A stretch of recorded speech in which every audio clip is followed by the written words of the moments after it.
Hello, everybody, and good evening. Welcome to the VooPlayer Q&A weekly webinar, purpose of which is to answer any questions that you as users may have.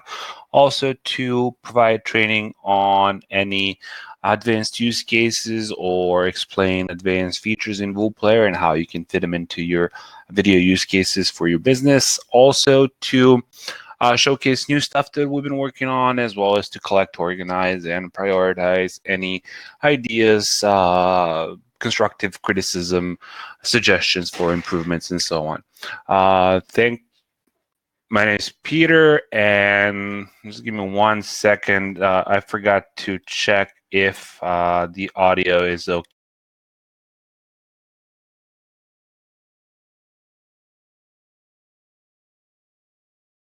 Confirm that both audio and video connections are okay.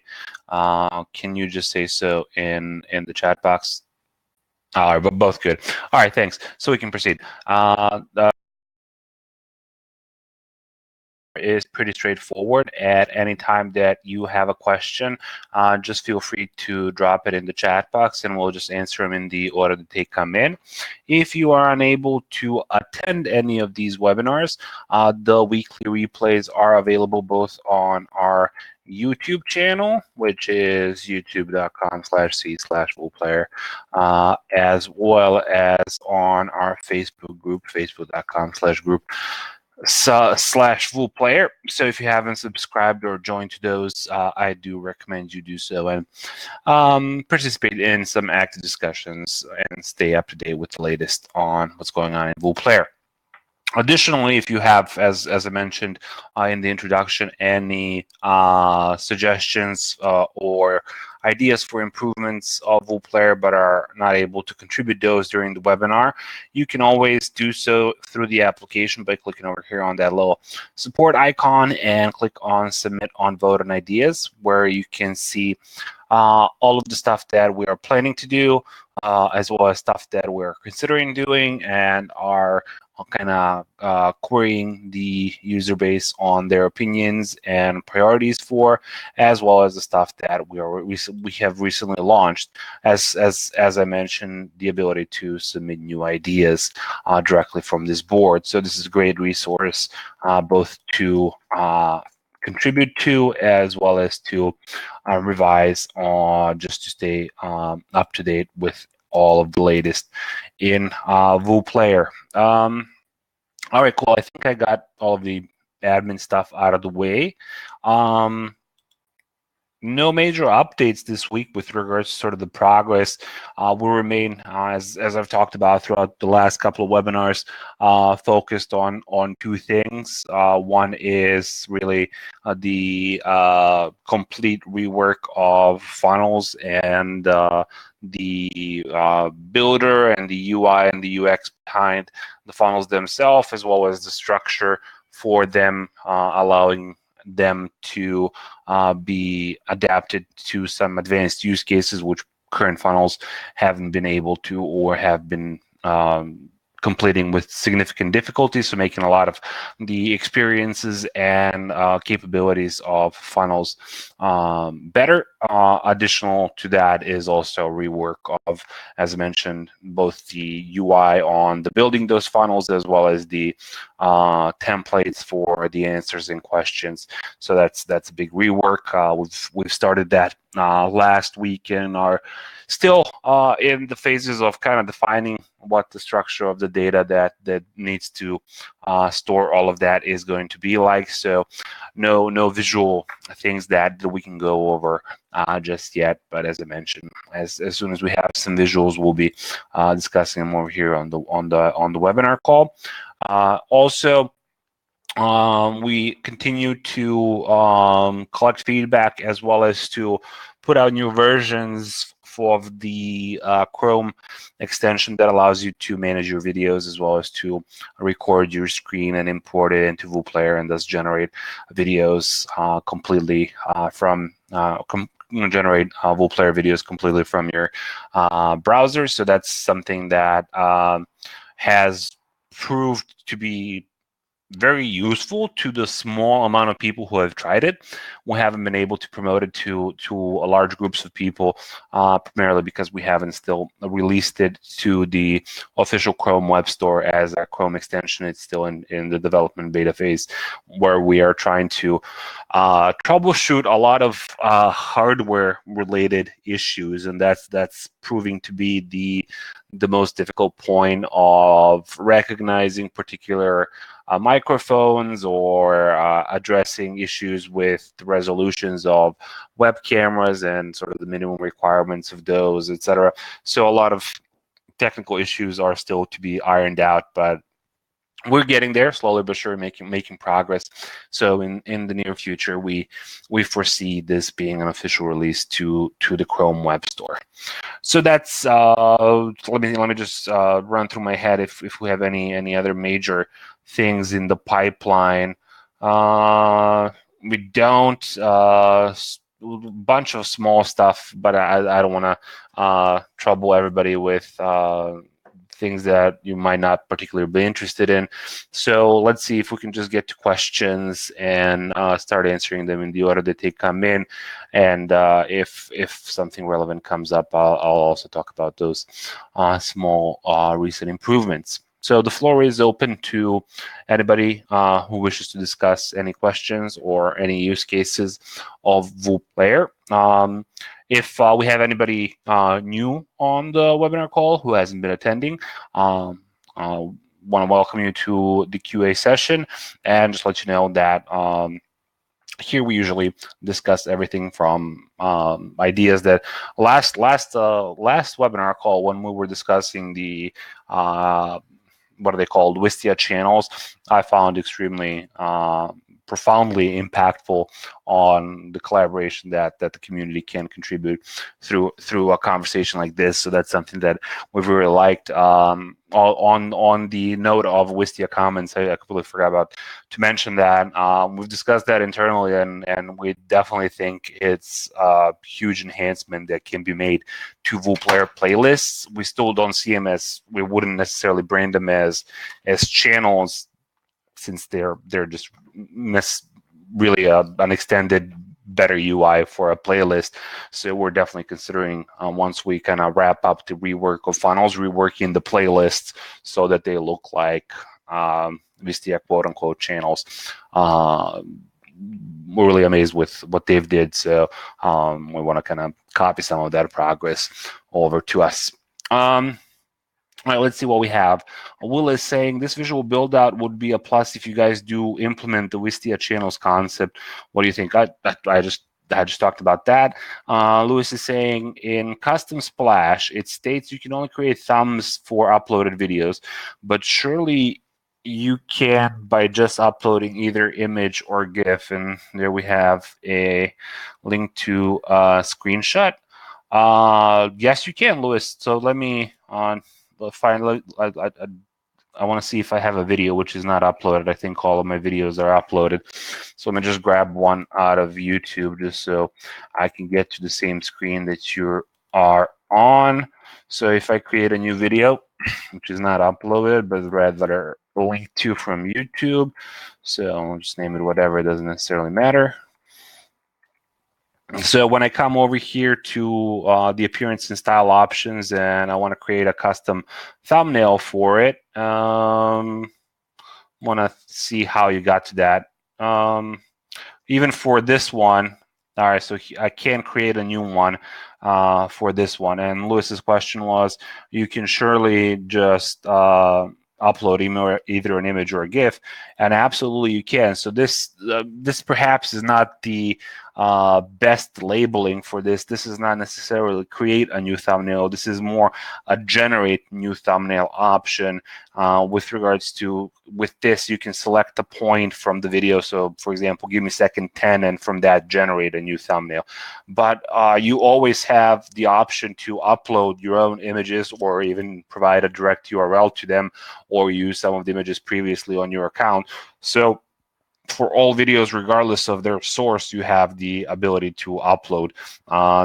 This option, which is sort of generated thumbnails, are only for uploaded videos, whereas the option for upload. Let me just see if I can find any picture. Why not? We'll just use this one. You can just upload any image directly to the video, and that's going to be the image that's going to be used as a poster for this video. So hopefully that kind of clarifies that. The create new is not necessarily the best labeling for this. This is generate the new one from a timestamp in the video, whereas you continue to have the ability to upload your own regardless of the video source. So hopefully that kind of clarifies that. Also regarding thumb images for Lewis or GIFs, is there a set size? I've been trying to get it to 1 by 1, but when it displays, it cuts bits off. So there's a lot packed in that question. So, and I even think, let me just double check. Thumbnail size. So I'll just break that question down into a few aspects. So with regards to the custom thumbnail poster size, so the recommended size of the thumbnail poster ideally is 1280 by 7. This should be 720 actually. This is a typo on someone's behalf. So 1280 by 720 is the recommended size for the thumbnail poster, and that's for videos which are not 1:1, but rather for videos which are in the aspect ratio of 16 by 10. And the thumbnail poster is largely going to be, and the aspect ratio is going to be, of course, dependent on the aspect ratio of the video itself, but more importantly on the aspect ratio of the embed code. So when you are generating an embed code for your video, you have the option of keeping everything as is, meaning that by default, we are assuming that 95% of the videos nowadays are 16:9 ratios. That's why we're keeping it in that ratio. But you can always turn on this option for any of your embeds, which is gonna allow you to manipulate the aspect ratio of the embed. So if you embed a regular video, that's gonna look like, so let me just kind of do a little illustration of this. So this is going to be the 16 by 9. Just grab a page here where I can demonstrate this. So if we just run this code, we can see how that is going to look like with that custom thumbnail that I uploaded for this video. So this is the 16 by 9 embed. However, if I come over here and say I don't want this to be a 16 by 9 video, I would rather have it be 1 by 1 square. This is going to update the small piece in the a small part of the embed code here, which says aspect equals 1. So I'm just going to copy that, and I don't know if I replaced all of it. And then let's just rerun this code, and then we can see that it's no longer embedded as a, it's kind of difficult to see here, but it's no longer embedded as a, so you can see it here. It's no longer embedded as a 16 by 9 video, but it's rather embedded as a square. However, since I provided a 16 by 9 thumbnail, that's shrunken down by the width to fit that 1 by 1 container. So if I wanted to cover, so let me just add a square image, see if I can grab one really quickly. Maybe this one will do fine. So copy link address. Let me just double check that works. Nope, that's not gonna work. Maybe this one. Copy link address, save link address, open image in new tab. Let's see if that's gonna do it. And this is not, it's very difficult to find a simple image nowadays. Open image in new tab. All right, there we go, perfect. So let's just use this image as a thumbnail. So if I come back to edit this and come to custom thumbnail, instead of this, I just use this image and publish it. You see how it's going to display on the 16 by 9, for example. So if I, let's come back over here to this. So if I just rerun it now, we can now see that with the embed code, expecting a square ratio with the aspect of 1, and the image itself being a thumbnail image itself being a 1-to-1 ratio, that's a perfect match. However, if I was using that square image, but instead of using the square embed, I was just using the default embed. So I'm just gonna grab the default code now and repost that. So now we're going to have the square image inside of a 16:9 embed, which is of course not going to work. So if you have a video which you've prepared in a 1-to-1 aspect ratio and you want it to display as such and you want the thumbnail to match it, you would of course just simply upload a thumbnail which matches it. But one important thing to note is when you're creating the embed code, you would turn on custom aspect ratio and orientation, and in most instances it's going to auto detect that ratio is 1-to-1, so it's just going to auto populate that. Otherwise you can manipulate that on via the provided options, or even if you want to, you can do so directly in the code. So if I just come here and I said I wanted to have the aspect ratio, sorry, this is the default one. So here's the this is going to be the 1-to-1 one. So if I wanted to have a video which is, for example, even 2-to-1, I can just replace this in the code, and then we're going to have a video which is 2-to-1. Or if I wanted to have a really long video, I can do 0.3. So that's going to be somewhat absurd, but that's going to be a rather long player, so like a landscape format. And a lot of different options are available here. You can both choose which aspect ratio you want, as well as which orientation you would like the video to be in, so you can perfectly match how the video was recorded. So hopefully that answers a lot of those questions regarding the thumbnail. Dean is saying, Lewis, I've done this. The image to upload needs to be 1080 by 1080, as well as you need to set up the video for 1-to-1 as well. Thanks, Dean, for stepping in there, explaining that. Hopefully my illustration had contributed to that somewhat, but I don't really need a square thumbnail. Just wanted to fit a standard 16:9 screen correctly. You can see in the following link, both top and bottom are cut off, look small. So let's just take a look at this to see what's going on here. What's with the white bar? What's with the white bar? Maybe if you have a link to that video, and this sounds more like a support issue to me at this point. If a particular image is to me just automatically, this doesn't look like either a square or a 16:9. It looks like something in between. We'll gladly take this as a support issue rather than a topic of discussion for the webinar, because to be honest, at this point I would need to go into your video, log into your account, then open that image, then take a look at it. So I would prefer not to do that. Stephen is saying, has the topic of creating a higher level of video organization like a YouTube channel model ever been discussed at VoolPlayer? A playlist serves a similar function but lacks the branding aspect, or am I missing something? A few topics have been raised with regards to the organization, if that's indeed what we're talking about. There's been, aside from groups, which you can of course create inside of VoolPlayer, so all of the videos which you create I don't have any right now, but when you create, I recently purged mostly all of the videos from my account, but when you are creating a video, let me grab a link again. Piano songs for babies.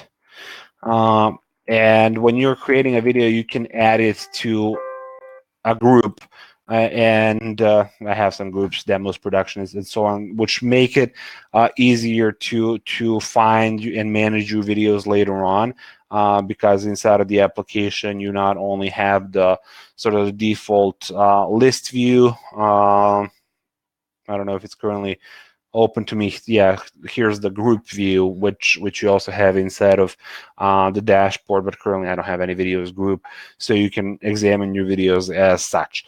Additionally to that, there's been a few suggestions of introducing concepts of tags slash categories, which I really think are the same thing to tagging videos and then sort of making association between that and related content, which would continue playing afterwards. So a lot of different concepts have been put out there with regards to sort of different branding.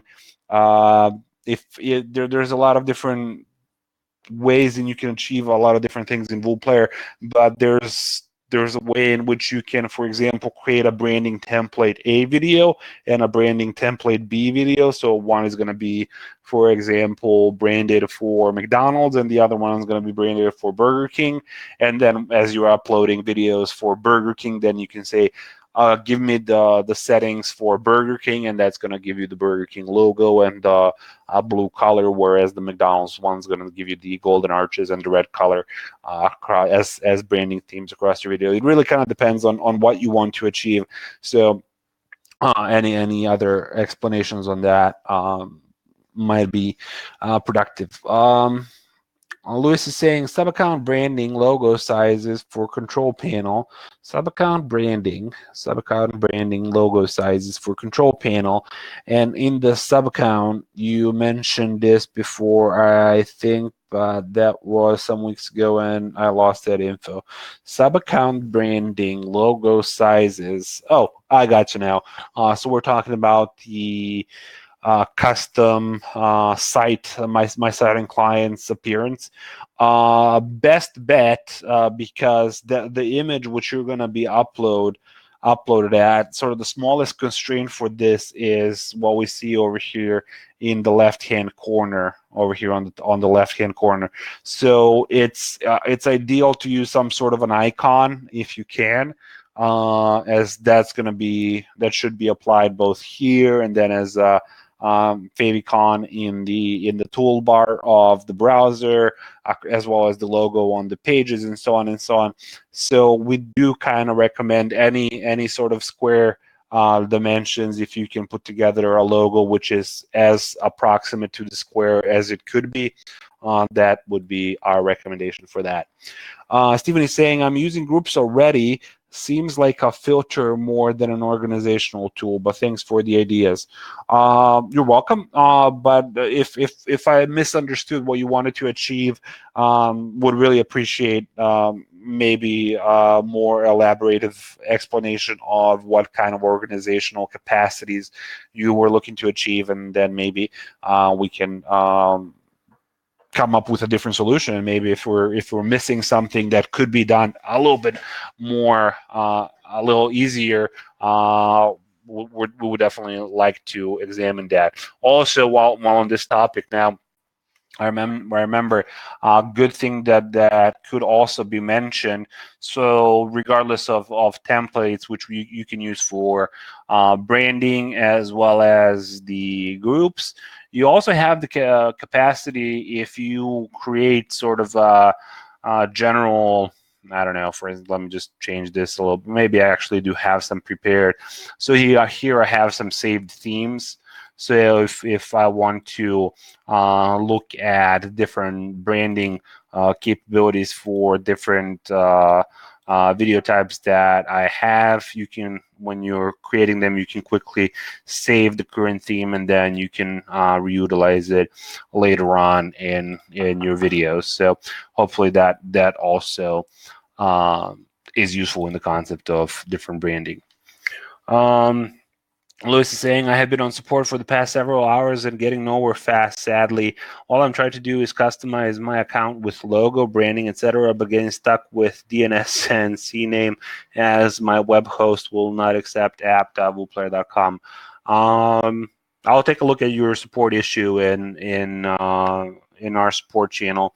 It is, however, possible that hosts will not accept CNAMEs, but if you can't forward a CNAME, which should be allowed by any host, then you're kind of stuck. But I'll take a look at that right after the webinar call and see if I can